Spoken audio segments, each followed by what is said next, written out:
Thank you very much for being with us. And just first of all, the march you're threatening now if no new elections are announced. What do you hope to achieve? Well, Mark, what every Democrat hopes to achieve from a peaceful protest, what I hope to achieve is to show the whole of the country that the people of this country want one thing: elections. They do not want a foreign-imposed government where members of our party were bought by $1 million each, who was offered to them to switch sides, and then the government was removed. And so therefore we feel that rather than someone else imposing a government on our country, let the people of this country decide whoever they want to lead them. But you were toppled, you say, by a Western conspiracy. You called it, I think, US-backed regime change. I mean, it's quite a claim. What evidence do you have? What do you base that claim on? Well, as the Prime Minister, I get a cipher. Cipher is a secret a message sent by your ambassadors. They are sent to the Foreign Office. It's like in WikiLeaks. You know, WikiLeaks was when they broke the code, so the secret messages were relayed to the public. So I get a cipher from my ambassador in the US, and it's an official meeting he has with this American undersecretary or whatever, Donald Lu. And me as the Prime Minister, I'm reading this cipher, and it says that unless you remove your Prime Minister through this vote of no confidence, which hadn't been tabled as yet, there will be consequences for Pakistan. And if you remove him, all will be forgiven. Now, this is what me as a Prime Minister reading this cipher. And I'm the chief executive. Who was he asking to have me removed? So the next day, after this meeting, official meeting with note takers, with minutes between our ambassador in Washington and this American official, Donald Lu, next day, the no confidence motion is tabled in our National Assembly. And then members of our party, which I told you were offered these huge sums to switch sides, they start leaving our party. Our allies leave our party. And just to remind you that at this time, in the last 2 years, Pakistan's growth rate was 5.6% last year. This time was 6%. It is one of the highest growth rates in Pakistan's history. Right. Our industry was booming, exports record, remittances record, tax collection record. We cope with the coronavirus. We are considered one of the 5 top countries which saved the people and our economy and our poor people from the virus. So there was no reason for the government suddenly to be removed, because since we've been removed, by the way, the economy has gone in a tailspin. Right. So the point let me just ask you about that. So let me just ask you about that, because the US completely deny this, and you say that the US wanted you out because of your foreign policy, which was increasingly anti-Western and clearly favouring China and Russia. Do you regret the ties with Russia, specifically given what's happened in Ukraine? Mark, in that cipher, Donald Lu is asking our ambassador that the Prime Minister, Imran Khan, was solely responsible for his decision to tour Russia. Now, the ambassador kept trying to explain to him that this was a tour which was planned long way back, long way before Ukraine. Secondly, all stakeholders, the Foreign Office, the military establishment, we were all on one page because the military wanted hardware. We wanted to buy gas because we got depleting gas reserves. We wanted to, and this was 6 years ago, this contract was being negotiated. And we wanted to buy wheat from Russia. So but let me just get coming. The problem is that on the very day that Putin invaded Ukraine, you shook hands with him in the Kremlin. That suggests, if you know, at least that you endorse what he's doing in Ukraine.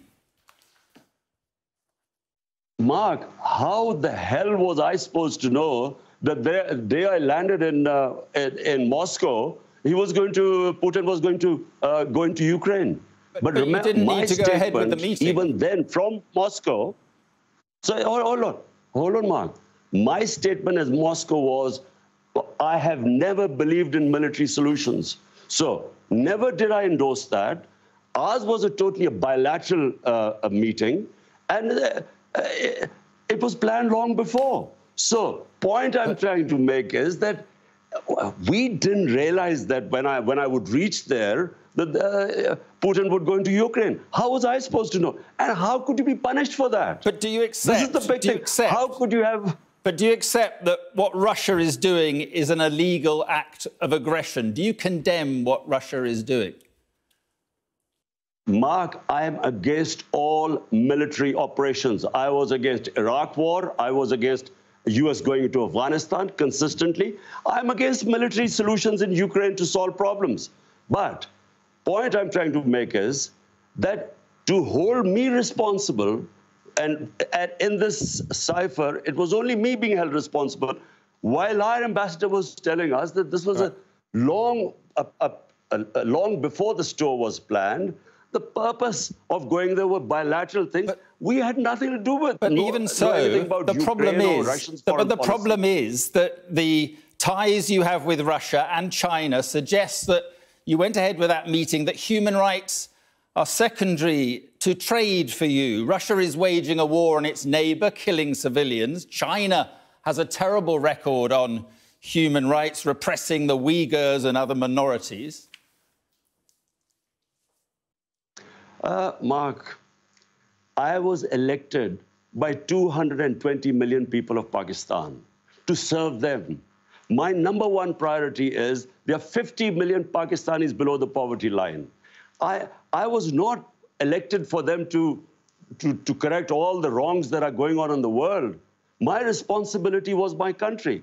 And so all my relationships, whether it was with China, with the United States, with Russia, were for the benefit of our own people. Listen, in Kashmir, which is a dispute between Pakistan and India, India has violated all United Nations resolutions on Kashmir. They've illegally taken away the right of the Kashmiri people and basically got rid of the statehood. Now, did anyone speak against it? There are atrocities going on in Kashmir. 100,000 people in Kashmiris have died. Has anyone condemned India for that? No, because India is an ally. Allow us to be neutral too so that we can look after our own people. What about Afghanistan? Are you pleased to see the Taliban back in control in Afghanistan? Were you pleased to see the West defeated? Mark, Afghanistan there was never going to be a military solution. Anyone who knows the history of Afghanistan, and the British above all, have experienced 3 wars in Afghanistan. The 3 times they've gone into Afghanistan in the 19th century, twice in 19th and once in the 20th century. There was never going to be a military solution. People like us who kept saying that this is not, you will not solve Afghanistan problem by bombing them or sending your military, we were called pro-Taliban. People like us were always talking about how would there be people in Afghanistan? For 40 years, they've been suffering. But so at the end, you said... But at the end, you said... It's not whether you are in one... Mark, this is not a football match, whether you're on one side or the other. It's trying... And when Afghanistan, when there are problems there, the country that suffers most is Pakistan.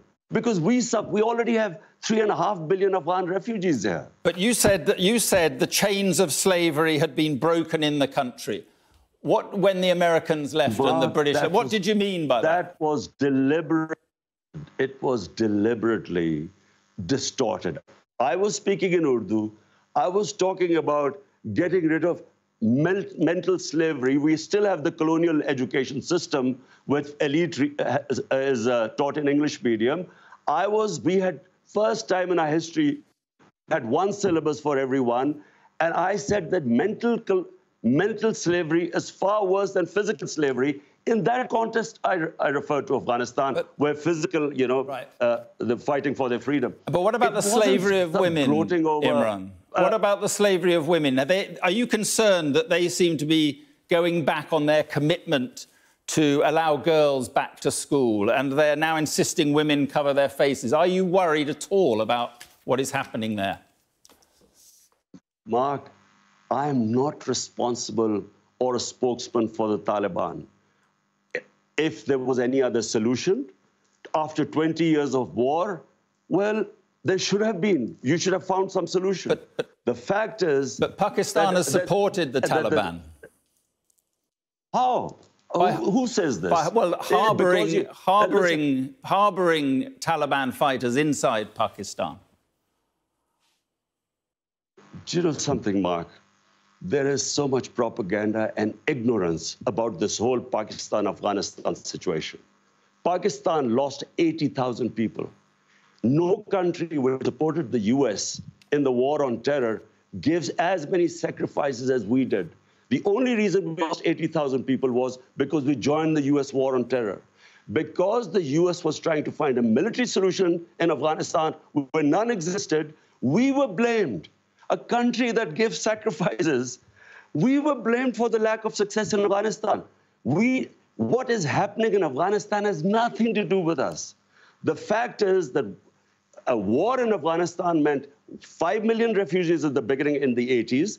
We have 3.5 million refugees. We had what were the Pakistan Taliban who were fighting against our state. We still have terrorism as a result of participating in the US war. For Pakistan to be blamed, there are 3.5 million refugees. Mark, how do you stop? How do we know who would go across and be with the Taliban? How? Right. So Pakistan first time we fenced our border. There was open border before. So now 3.5 years, we have fenced the border. But please do not blame Pakistan. Pakistan is the collateral damage of Afghanistan. Okay. Just finally, on the elections you want, do you think that people power, you're talking about 2 million people, do you honestly think that people power can take you back to power? I'm not going to... I'm not showing the 2 million people coming out in Islamabad so I would get back into power. All we are saying is that there are two problems. One is that this is an imposed government through a regime change by Washington. Number two, they're criminals. 60% of the cabinet is on bail.